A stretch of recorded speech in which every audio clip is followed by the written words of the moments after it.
So what are the countries that you're involved with right now in your work? Can you rattle them off? Um, well, there's two mainly. I run a child therapy training program, a 2-year program in China. It's located in Beijing, but it serves therapists around China and is conducted entirely online. Now, it was advertised 2-3 years ago as having 2 immersions in Beijing that Uh-huh. the Chinese therapists would all travel in for a residential week 2 times during the 2 years. But COVID intervened, so that immersion week never happened. Now, those students really do regret that. They really wanted that experience. Oh, yeah. And I don't see any time in the future where it's likely. As you What, know, do- Shanghai is on yeah, lockdown, so is Beijing now. there are a host of questions, about psychotherapy in China. Is But there's this what they call, possible within the context of a repressive political regime? well, there's a psycho boom going on in China. There, people are in analytic training. Actually, they're studying everything the West can offer. There are training programs in hypnosis, existential, behavioral. I mean, therapies They're I can't even mention. Can't even. they're really hungry for this. Very hungry. Yeah, The psychoanalytic, when presented in very individualistic terms, is not as acceptable. right, right. It's very much group based as Yes. the approach bringing to them family therapy. That makes so much sense. But family therapy is also a way of conveying analytic concepts in an acceptable form. Hmm. And then those who learn a bit of theory, then they become interested in the clinical application of the theory. Then they become interested, some of them become interested in intensive psychoanalytic training, Yeah. some of which And is done on site and some of which is done entirely online. yeah, I had heard of that. And I don't know if it was your work that I had heard of, but some years ago, and it was like sort of a wake up call, to what they're doing an analysis online with people in China. That's, but Yes.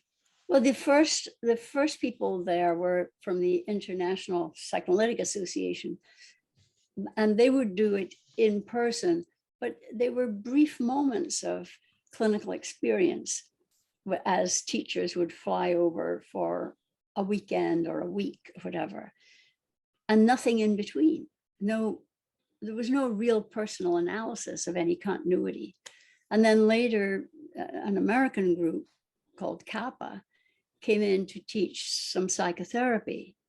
And out of that grew an interest in psychoanalytic training, which can be done online at a couple of institutes of the American Psychoanalytic, including ours, which is the International Institute for Psychoanalytic Training, which is the analytic program within the International Psychotherapy Institute.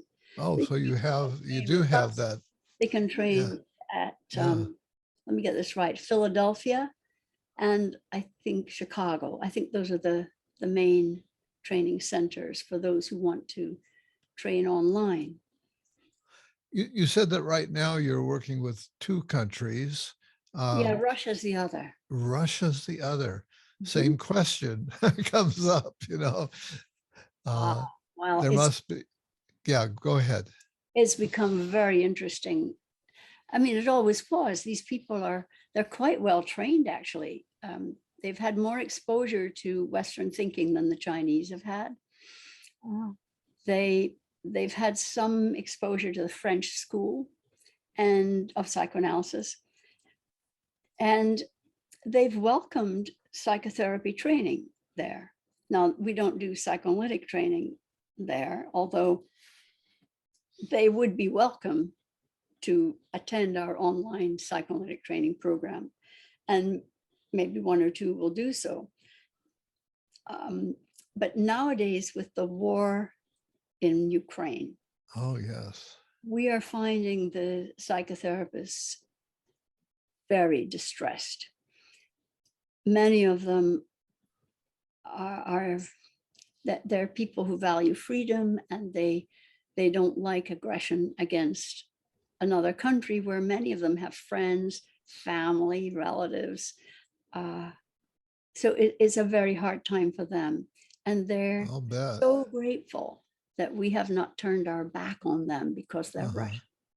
Yeah, good for you. Yeah, because they really need the support right now. They're loyal to Russia. They don't like what's happening in their homeland. Some of them are leaving.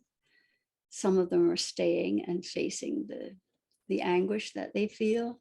And now they're hurting economically. Although some of them have resources, others are being stretched, finding it hard to pay for their tuition and so on. So we don't really know if their psychotherapy school that we collaborate with will be able to survive. We don't know.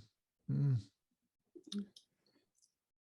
Well, it's great that you are in the thick of it and able to provide some kind of hope and respite for people in those settings. Well, thank you, David, for appreciating that. There are people who have criticized us as Oh, if really? we're going against our government.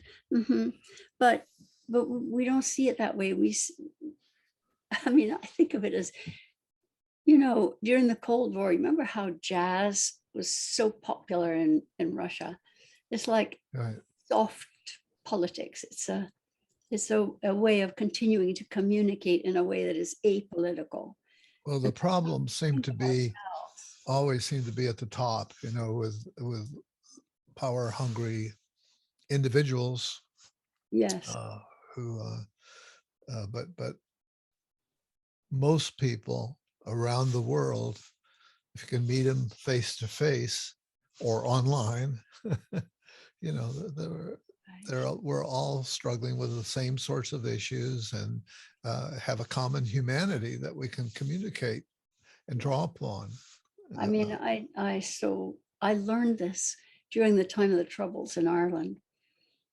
Oh, And you'd yeah. hear the stories from the Catholic mother who lost her son. You'd hear the story from the Protestant mother who lost her son. You think, these are the same women. Right. They're suffering the same thing. And it's all so crazy.